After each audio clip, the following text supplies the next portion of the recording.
मित्रों, हमारे सनातन धर्म में हनुमान चालीसा का कितना ज़्यादा महत्व है, यह बताने की चीज़ नहीं है। शायद ही कोई ऐसा सनातनी होगा जिसे यह याद नहीं होगा। यह तुलसीदास की ऐसी रचना है जिसका रोजाना पाठ करने से जीवन के हर संकट दूर होते हैं।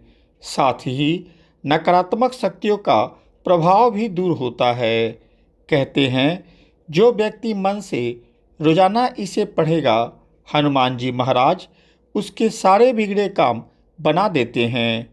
परंतु क्या आपको यह पता है कि आखिर तुलसीदास जी ने इसकी रचना कैसे की और किन परिस्थितियों में की? आइए इस प्रकरण को पूरा जानें। वीडियो पूरा सुने, काफ़ी रोचक है। तथा ऐसे ही जानकारी के लिए मेरे चैनल को लाइक, सब्सक्राइब और शेयर अवश्य कर दें। मित्रों, तुलसीदास जी अपने शुरुआती दौर में बिल्कुल अज्ञानी और पागलों जैसी हरकत करने के लिए जाने जाते थे। शुरू में इनका नाम राम बोला था। किसी तरह इनका विवाह एक सुंदर स्त्री से हो गया, परंतु इनके पागलों जैसी हरकत से वो भी परेशान हो गई तथा एक दिन इनको काफ़ी अपशब्द बोला, जिससे कुपित होकर ये घर त्याग दिए और राम की भक्ति में लीन हो गए।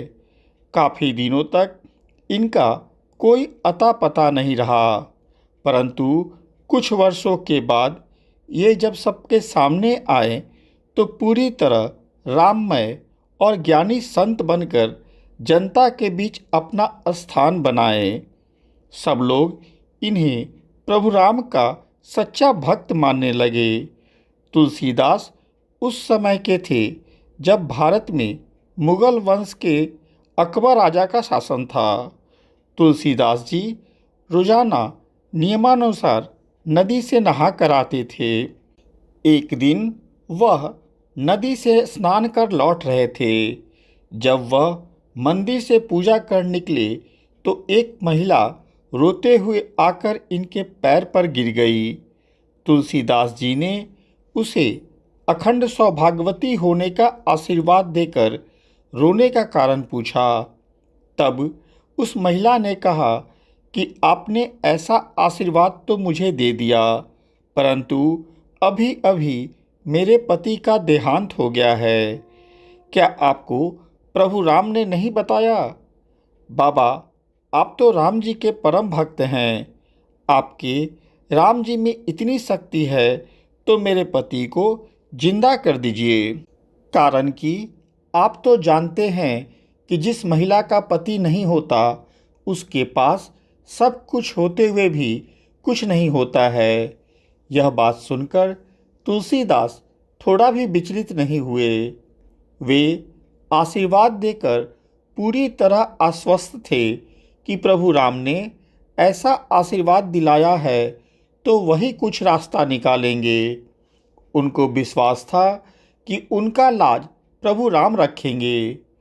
तुलसीदास मृतशैया के पास गए और वहाँ उपस्थित सभी लोगों को राम नाम का जाप करने को बोलने लगे। सभी लोगों ने वैसा ही किया। परिणाम यह हुआ कि कुछ समय के बाद ही मृतशैया में हलचल होने लगी और वह मृत व्यक्ति उठकर बैठ गया। यह खबर नगर में आग की तरह फैल गई कि तुलसीदास जी मृत व्यक्ति को जीवित कर दिए।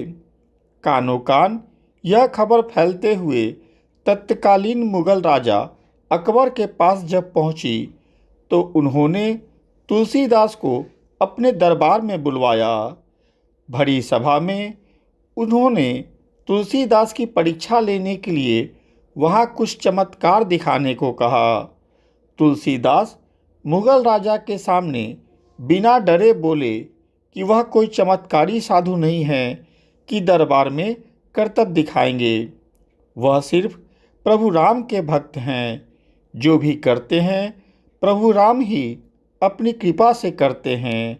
सबके मालिक वही हैं।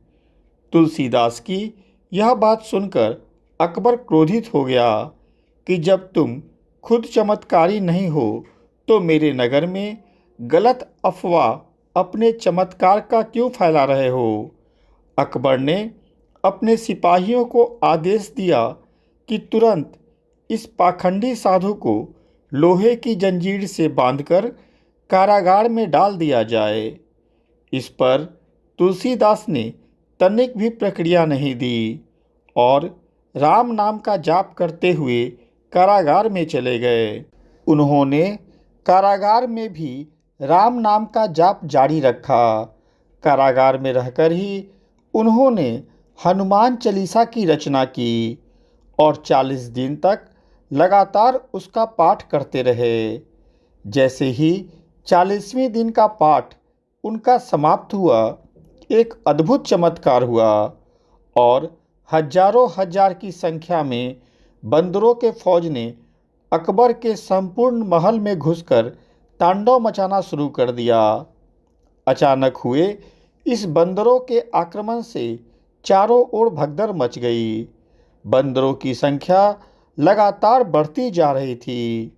अकबर विद्वान होने के कारण तुरंत समझ गया कि यह जो घटना हो रही है वह तुलसीदास के कारागार में होने के कारण हो रही है।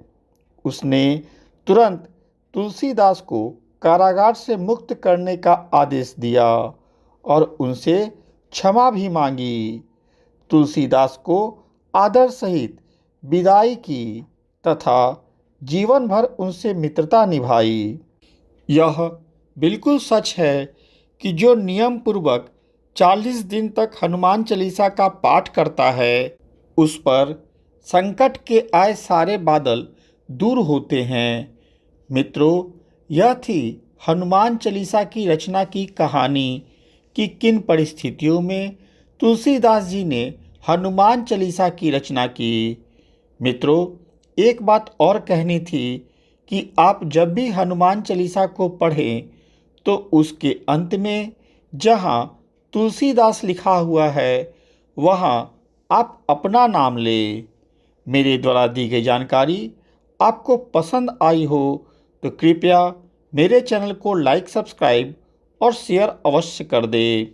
साथ में बेल बटन भी दबा दें ताकि अगली वीडियो आते ही आपको सूचना मिल जाए।